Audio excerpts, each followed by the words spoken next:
celebrate 10 years of devolution, the 8th devolution conference is underway in Eldoret, that is in Uasin Gishu County.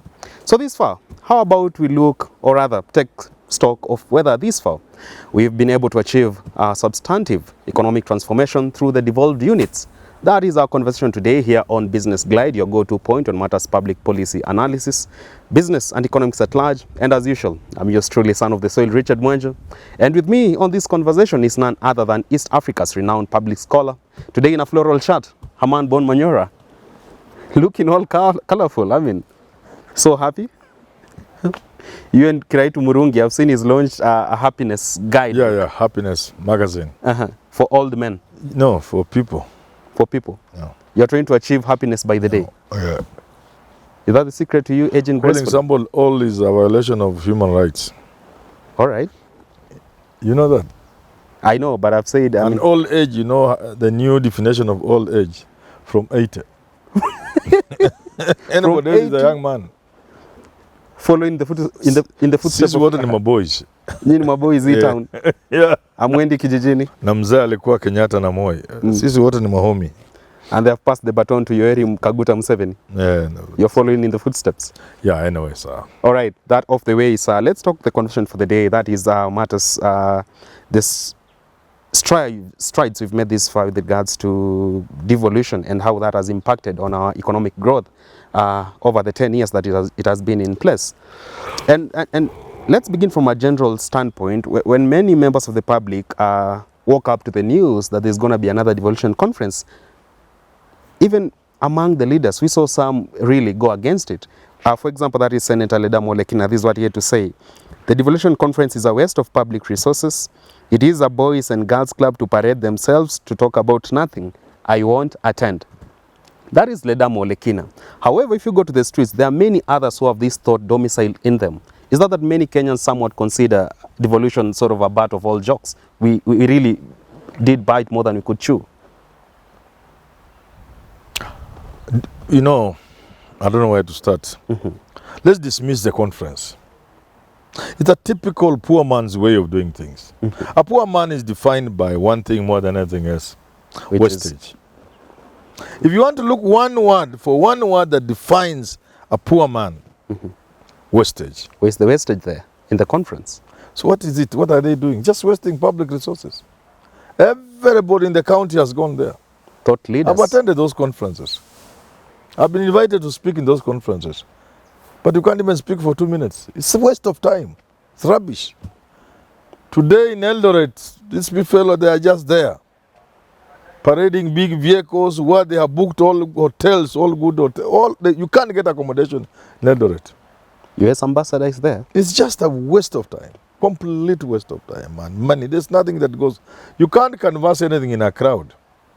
Can thought leaders congregate to do nothing other than just rubbish, big talk? Just no. I would be happy if there was big talk. There's no talk. What? It's a complete waste of resources. Show of opulence. So, poor men, poor people. Wastage. Number one thing. All right. Forget the wastage part of it. If we are looking at some of the strides we've made this far, particularly when it comes to uplifting the livelihoods of people domiciled in our devolved units, we still are coming face to face with the reality of hunger, drought, children not affording cheap education, and these are some of the good tidings that would come with devolution, a new dawn. What would you say has been the biggest stumbling block towards achieving this? Is it the capitation issues that counties really bring up every other time? No, devolution has not done what we would have thought it would do. And there are many reasons. The main reason why devolution hasn't worked the way it should have worked is the bombers' idea of devolution was bastardized at Naivasha by the MPs. Because Boma said we need to create viable regions. This country before then had during that time had 8 provinces. Yeah. And we thought each of these provinces could become a region. And then others that were complex, like Nyanza, we could leave the Kuria and the Kisi to have theirs maybe. Then Eastern could be, maybe we could have Lower Eastern for the Kambas. Rift Valley was too huge, maybe we could add 1 or 2. Then we were coming with 12 to 14 regions. Some people saw that as Majimbo and people running away from Majimbo. Then we messed everything and we came up with these 47 units called counties. They are not viable. So if you want to look at why counties are not succeeding, you start with the viability. The units are too small to be economically, even politically viable. Empowered. That's where the problem is.